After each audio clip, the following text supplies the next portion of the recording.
The Three Little Dinosaurs. Dino, the long-necked dinosaur, Tex, the three-horned dinosaur, and Andy, the duck-billed dinosaur, were three small friends from a lush valley with a wide river that wound its way down from mountains topped with eternal snow.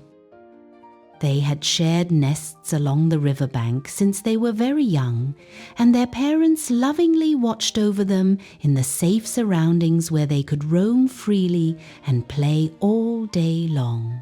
Even though Dino, Tex, and Andy grew steadily, they were still much smaller than their parents, who each day ate more than the three little dinosaurs weighed combined. That was why they were often reminded not to run between the legs of the big ones when playing tag. Still, they had fun and practiced every day at becoming big dinosaurs. They gathered food and kept watch for one another, always close to the herd. Dino was the only one who could reach the ripe fruit at the tops of the bushes and toss it down to his friends.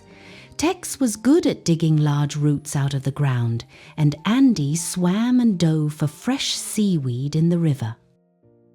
Everything was peaceful. No predatory dinosaurs threatened them, and the elders of the herd spoke only of dangerous times the little ones could hardly imagine. But one day, everything changed. The white snow on the mountains turned black and melted away. Fire burst up from the ground, smoke poured down into the valley, and stones filled the sky. The earth grew hot and trembled beneath their feet. Dino shouted, "Come on, Tex and Andy. We have to get out of the valley." Tex wanted to help. "I can push us through the pass." But Dino warned him, "No, Tex. The red flowing rock is hot." Andy insisted, "We have to follow the river right away." They decided to follow the river away from the disaster.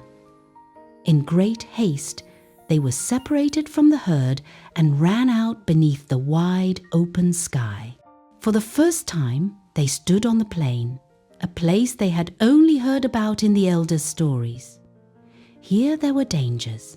Giant crocodiles in the river, flying reptiles in the sky, and poisonous creatures beneath the ground. But the three little dinosaurs knew they had to cross the plain to find the herd's old home, the forest on the island. The plain was green and rolling. They could not see very far, but the mountains on the horizon told them they were heading in the right direction, away from the danger zone. They hid in the tall grass and ran only short distances at a time. Sometimes the ground shook. A massive predatory dinosaur thundered past. But the little ones were covered in river mud, so it could not smell them. They took turns keeping watch at the mud pools and were always alert for crocodiles. When the flying reptiles appeared and cast shadows over the sun, they darted into hiding beneath the bushes. "We must follow the stars away from the mountains," said Dino.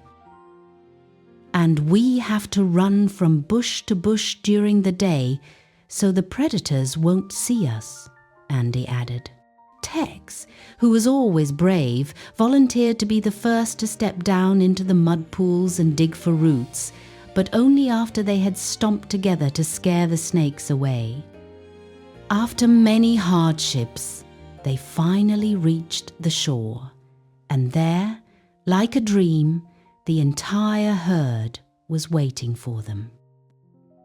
The great long-necked dinosaurs lifted the smaller three-horned dinosaurs onto their backs and waded out to the island, while the duck-billed dinosaurs swam alongside them. There were no crocodiles, and neither predatory dinosaurs nor flying reptiles could find them out there. And there, far from danger, they lived happily together.